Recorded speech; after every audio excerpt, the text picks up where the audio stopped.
Hello, my name is Dr. Barrett. I am a Collegiate assistant professor in the geography department focusing on meteorology. One of the things I wanted to talk to you about today is why we have been unseasonably cold this winter, and part of that has to do with something known as the polar vortex.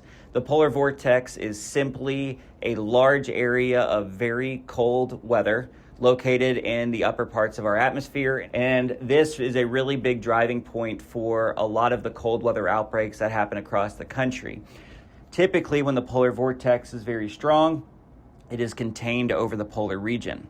But we've had a lot of disruptions taking place high up in the atmosphere, which has basically caused this polar vortex to oscillate and basically elongate. And wherever it does so, we tend to see a lot of cold air really dropping further to the south.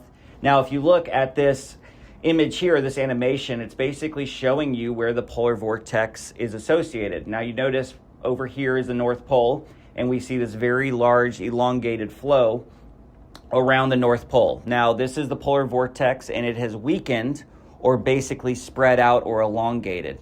And as it does so, it brings very cold air down into parts of North America or parts of Europe, depending on where the polar vortex is located. So one of the things I've also been asked is why has this cold weather lasted for so long? And part of that has to do with the jet stream. And the jet stream is another current of wind flow in our atmosphere, and it basically divides cold air from the north and warm air from the south. And if you look, we notice in the western part of the United States, we have this ridge of high pressure. And on the eastern side of that ridge of high pressure, we notice winds are coming down from the north, bringing in very cold air into Canada.